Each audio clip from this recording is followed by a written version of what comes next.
You guys ever had a car it's not running right, going down the road, but you don't really have any codes? Transmission ain't shifting right. It's like it doesn't know when to stay in a gear, or it puts in a gear too soon, or holds too long.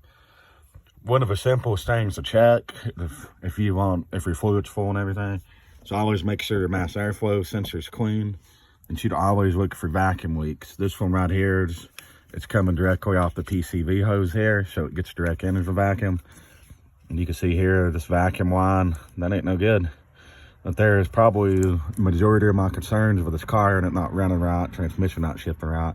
Been driving me crazy this whole time. Is literally just this little driver out at vacuum line right here. And it does have this little hack repair right here. And I think I can get this whole line from Advanced Auto Parts and put the whole thing on here, but I guarantee you this here fits the concerns of this car and it'll start running around again. So it's as simple as that.